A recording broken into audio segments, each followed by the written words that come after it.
વિશ્વની સૌથી મોટી આદિવાસી university Kalinga institute of social sciences યુનિવર્સિટીમાં આયોજિત આંતરરાષ્ટ્રીય પરિષદમાં ભરૂચના નીતિન ટેલરે પ્રેરણા યાત્રા પર સંશોધન રજૂ કરી ભરૂચનું ગૌરવ વધાર્યું. ભરૂચના રહેવાસી અને સર્વ હેપીનેસ ફાઉન્ડેશનના સ્થાપક નીતિન ટેલરે ભુવનેશ્વરમાં આવેલી વિશ્વની સૌથી મોટી આવાસીય આદિવાસી યુનિવર્સિટી, જ્યાં 40,000 જેટલા 64 જેટલી આદિવાસી જાતિઓના ગરીબ બાળકોને મફતમાં સ્કૂલથી PhD સુધી શિક્ષણ અપાય છે એવી Kalinga institute of social sciences university ખાતે આયોજિત આંતરરાષ્ટ્રીય પરિષદમાં ભાગ લઈ પ્રેરણા યાત્રા પર આધારિત પોતાનું સંશોધન પત્ર સફળતાપૂર્વક રજૂ કર્યું હતું.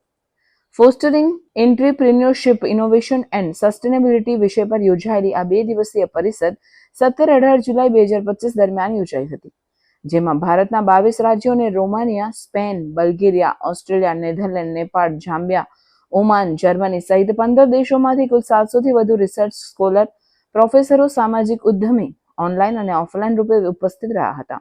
મુખ્ય મહેમાનોમાં કિસ યુનિવર્સિટીના vice chancellor professor Debashish Bandopadhyay, doctor Vijaykumar Sahu, national research development corporation ભુવનેશ્વરના head doctor Namrata Mishra, CEO Bhubaneswar city knowledge innovation cluster doctor Snigdharani Panda, dean KISS university professor Ajay Pathak, IBS Kolkata તેમજ અન્ય મહાનુભાવો હાજર હતા. નીતિન ટેલરે તેમના સંશોધનમાં સમજાવ્યું કે પ્રેરણા યાત્રા એ માત્ર પ્રવાસ નહીં પણ યુવાનો માટે એક આત્મપ્રેરણાથી ભરેલું જીવન અનુભવ છે. આ યાત્રા યુવાનોને જીવનમાં ફેરફાર લાવનાર વ્યક્તિઓ, સાંસ્કૃતિક વારસો, કુદરત અને સામાજિક ઉદ્યોગ સાહસિકતાના મોડેલો સાથે જોડે છે. તેમણે ખાસ કરીને ભારપૂર્વક સમજાવ્યું કે આ યાત્રાઓ કેવી રીતે યુવાનોમાં જાગૃતિ લાવે છે અને તેમને ગ્રામીણ વિકાસ, મહિલા સશક્તિકરણ અને પર્યાવરણને રક્ષણ જેવા ક્ષેત્રોમાં પોતાનું યોગદાન આપવા માટે પ્રેરિત કરે છે. તેઓએ આ મોડેલને વિવિધ રાજ્યોમાં સ્વીકારી શકાય તેવું દ્રષ્ટાંતરૂપ પ્રયોગ ગણાવ્યો, જે સ્થાનિક નેતૃત્વ અને સમુદાય આધારિત પરિવર્તન માટે સક્રિય ભાગ ભજવી શકે છે.